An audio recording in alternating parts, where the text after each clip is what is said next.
Welcome everyone to the CCL Halftime Show. I'm Kyle Fergusson, and today I get to sit down with Caesarsalad of Diamond Hands, a tank player. Welcome, Caesarsalad.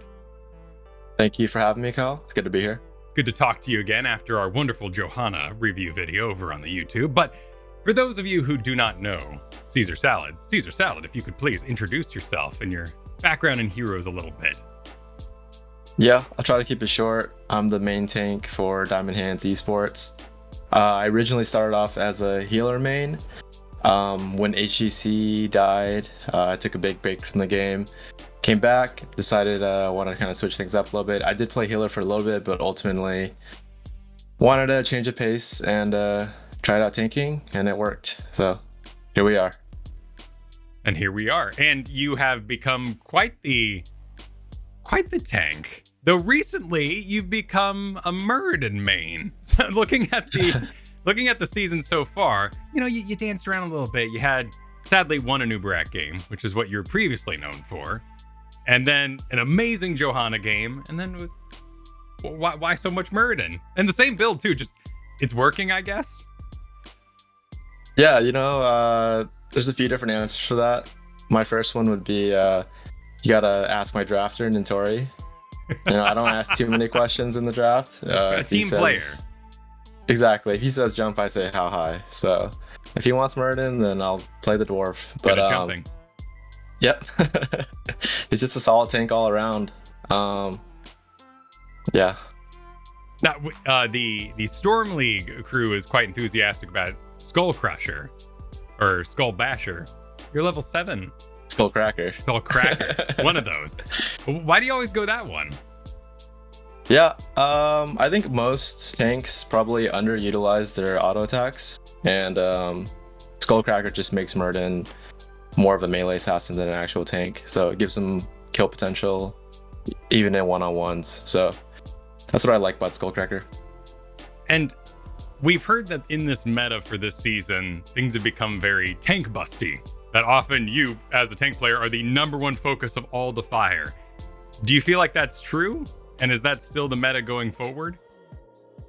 I think it's partially true. I think every team kind of has their own play style.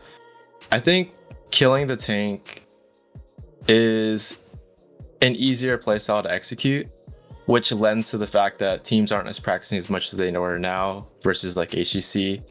Whereas a coordinated backline blow up, I think, probably is the more effective strategy, but it's more high risk, high reward, and the harder style to execute. So I think playing front to back, blow up the tank is just what people are doing because it's gonna work most of the time.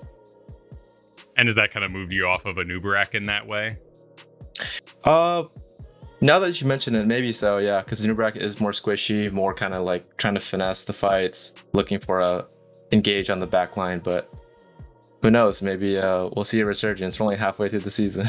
That's true. Tell us a little bit about the team. You mentioned your drafter Nintori, but you have actually one of the longest running teams at this point in the CCL. There are a lot of change-ups in this last draft and, organization.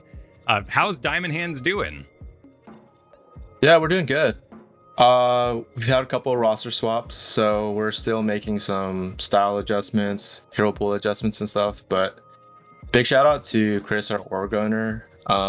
Since day one of me even talking to him, he's made a big emphasis on trying to have a core group of players and really build them up. So we've definitely had a goal of finding people that we enjoy playing with and kind of sticking with them throughout. So yeah. Awesome. Well, so we got the drafter. Who's the Shotcaller in the game? We don't have a clear Shotcaller right now. Everyone makes their own calls. We're working on maybe implementing that, but at the moment it's pretty free flowing. Everyone calls out what they're looking to do, and then we kind of just feed off each other, bounce off each other. Okay, so we kind of heard that in the comms as well during the matches, but is there a voice that rises above, or do you kind of like have a macro player and a micro player and divide up your jobs in that way? Yeah, I would say it's definitely Heavy. Heavy's the loudest one. Heavy's the one calling all the shots, really. When it comes down to it, and we're not sure what to do, we all we all think to ourselves, what would Heavy do here? I like it. I like it. Looking at the season so far, which, as you mentioned, is still just getting going, what do you think of your matches? You've matched up against Granite Gaming, Storm Esports, Simplicity. Any of those really stand out to you? Definitely Storm, just because it was 2-3 or 3-2. Our toughest match. That's the one that sticks out for sure. Most recently, when you fought Simplicity, you guys had an absolutely wild turnaround on Towers of Doom. What was that like for the team in your comms? We're really calm throughout it all. I sensed like a slight shift in the mood just off of it was a double tower phase towards the bot side, and I know that I misplayed it. I think we were trying to be a little bit too greedy, and I messed up my assignment. But after that, we knew what we had to do to get back in the game. It was just staying focused. Shout out to my teammates. Like on game day, we're all very focused. Like no one's tilting or anything. It's just figuring out what we have to do to win. So the casters were all convinced that this was part of your master plan, that you all had all these amazing late game giant killers and you were just waiting for your moment to shine. But it sounds like maybe it just sort of came together by accident, perhaps? No, that definitely was part of the idea. Yeah, that like at 16, we're good. Maybe halfway through the game, telling us to like calm down, like it's fine. Once we're 16, we're good. So, yeah. Awesome. You called it there. Well, we're going to have a bit of a break here before our next match. We're recording this early. So, looking forward to your match versus Wildheart. Do y'all have any thoughts about that? Yeah. It's going to be a really fun one. And we're working on some stuff. So, I can't say too much, but I can say that we'll be prepared. I think they've shown their hand enough to know for us to know like what we can capitalize on, and it'll be a good match. Okay, maybe not so mysterious, but all right, I won't press any further. Looking at the teams you haven't battled yet, is there any team you're looking forward to, or you think one team that's really going to become the champion of this season and be the rival for you all? I can't say I'm looking forward to any of the games specifically, but I will say this next 4 games, the next half of the season, it's going to be a lot more challenging than the first half for us personally.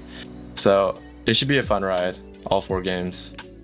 Awesome. Well, we're all looking forward to it. Congratulations to Diamond Hands on the run so far, and in the CCL as you've gone forward. Any shout outs you'd like to do here as we end? Yeah, I mean, just the classic shout outs. Twitch chat, CCL, of course, for putting this all together, and then the squad, Diamond Hands, the management, the players, and even the we're building up the Discord a little bit, so we got a good following, good core group of fans. So shout out to them. Awesome. Well, everyone, stay tuned for that upcoming match. Enjoy.